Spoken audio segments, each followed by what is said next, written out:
Sir কি এক রাত করিছে এই হচ্ছে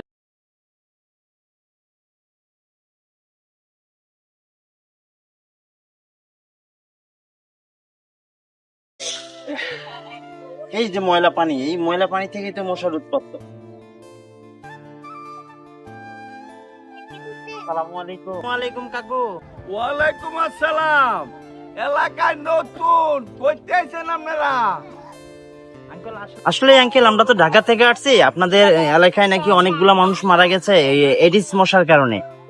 এইটা সমাধান করার জন্য বড় স্যার আমাদেরকে ঢাকা থেকে পাঠাইছে, বুঝছেন আঙ্কেল? গরুর ডাক্তার আপনারা?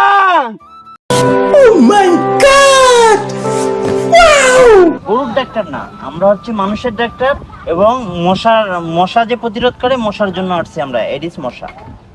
উনি কি কানে কম শুনে? तेरा बाप यहाँ छोड़कर गया था कि तेरी माँ? আসলে কানে কম শোনে না, কানে কম শোনে না আপনি। উনি হইছে আপনাকে মেডিকেলের বড় ডাক্তার, সরকারে পাঠাইছে আপনাকে এনে ওদের বিভিন্ন আক্রান্ত হয় অনেক, যেই 4-5 জন মানুষ গুলো মারা গেছে মশার কারণে, তো সরকার পাঠাইছে উনিরে এইসব বিষয় নিয়ে আপনাকে নিয়ে আলোচনা করার জন্য কেমনে কি করা যায়, ডাক্তার পাঠাইছে আর কি সরকারে। ও ও এলাই মুসা মারবো? না না মশা মারবো না স্যার, কি বলো উনি শোনে না তো কানে, আসলে ভয়রা নাকি? বুঝলাম না, এই এলাকাটার মানুষ আরো কয়েকজনকে জিগাইলাম, তো ওনারাও এইভাবে উল্টাপাল্টা কথা বলে, আমি বুঝতেছি না যে কোন এলাকা। আচ্ছা আঙ্কেল, এখানে সরকারি মেডিকেলটা কোথায়? কি কইছেন?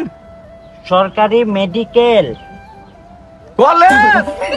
আমি বলি তথা সরকারি মেডিকেলের রাস্তাটা কোথায়, কোনটা যাবো আমরা? নাস্তা খাইছি তো, আমি খাইছি।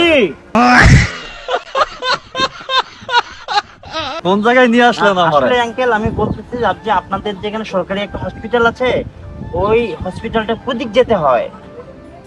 হসতা ওই এবার রেখে তো ভাইবেন গেলে ধন্যবাদ তার কথা কর না। হসতা ওই যে কত ভাইবেন। স্যার চলেন আমরা ভিতরে অন্য লোকের জিজ্ঞাসা করি স্যার।